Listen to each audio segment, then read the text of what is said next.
Analyzers. This is your reminder on how to find the missing sides in a right triangle using our trigonometric ratios of sine, cosine, and tangent. So let's just remind ourselves that we have to be able to label our right triangle in question. So the angle in question, whichever angle we know in our problem, is the angle we base the other sides off of.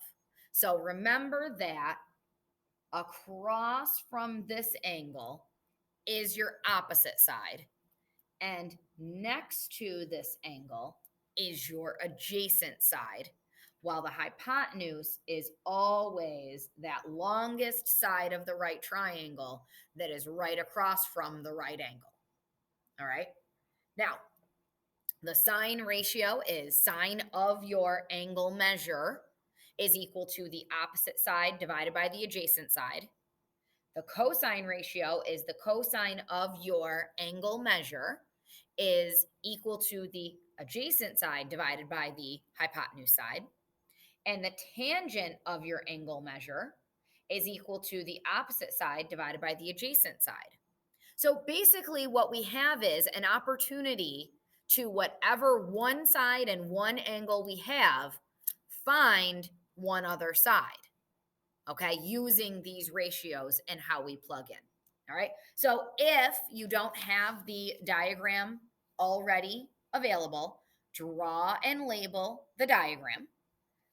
Label the missing side with a variable. Choose the appropriate trigonometric ratio based on the side availability. And then we're going to set up our ratio in a cross multiply, meaning a proportional relationship.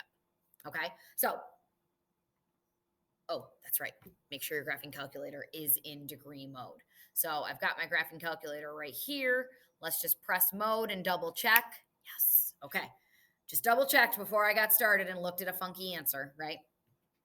So here is my angle in question. I can tell from my diagram, it's labeled 30 degrees, which by the way, now I know this is a 30, 60, 90 right triangle. In the triangle shown below, what's the value of x? Oh, this length of this side right here to the nearest tenth. Okay. From the angle in question, this is the opposite side. This is the adjacent side. And of course, this is the hypotenuse side, that longest side across from the largest angle, the right angle. So what I do know is I don't need anything to do with my opposite side, which means which of my trig ratios deals with adjacent and hypotenuse? Cosine. So I set up my trig ratio. The cosine of my theta is equal to the adjacent divided by the hypotenuse. And now I plug in the things I know. Cosine of angle 30 is equal to the adjacent side is x, the hypotenuse side is 24. And now I essentially just cross multiply. So think of cosine 30 over 1, cross multiply. So 24 times cosine of 30 is what I'm going to type into my graphing calculator. 1 times x is x, and that's going to give me my value for x. I'm going to round to nearest tenth when I get this on my graphing calculator. So 24 times cosine of 30 is 20.7846. Well, I don't need all that. 20.8, because round to the nearest tenth. And there's my answer. Let's do another one. A stake is driven into the ground from a base 50 feet away, right? The base is the pole.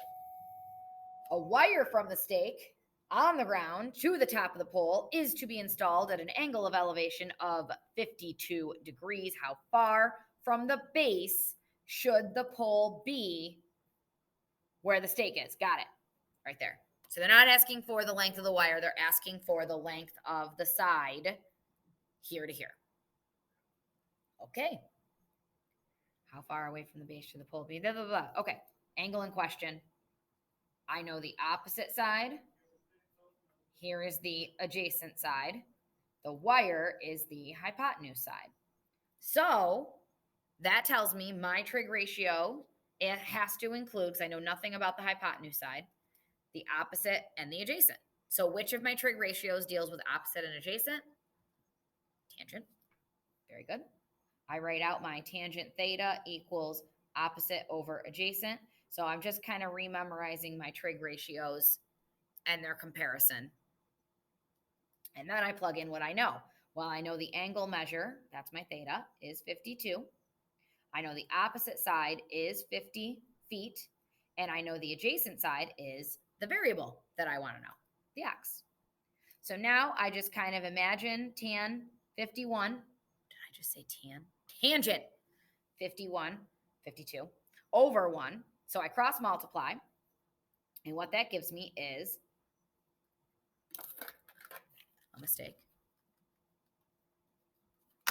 X times tangent 52 equals 1 times 50 is 50. Now I got to get x alone, so I divide both sides by tangent of 52, right? So that now I have x all by itself. And essentially what that means is if you know your variable is in the denominator, it's going to end up being a switcheroo. Okay? I'm sure you remember that from geometry. Now that means this is what I'm going to type into my graphing calculator, and I believe it asked me to round to the nearest foot. Got it. So I'm going to round up to the nearest integer. So let's type it in. 50 divided by tangent of 52. And I get 30.06, so 39.06, that would be approximately 39 feet. There we go. That's it. You did these before. I gave you all the diagrams for your practice. We will apply this in our actual word problems very soon, okay? But go ahead and practice. Let me know if you need anything as you practice, like help labeling your triangle or anything like that. Just let me know. Good luck, guys. I will be seeing you very soon to do the angle portion. Have fun.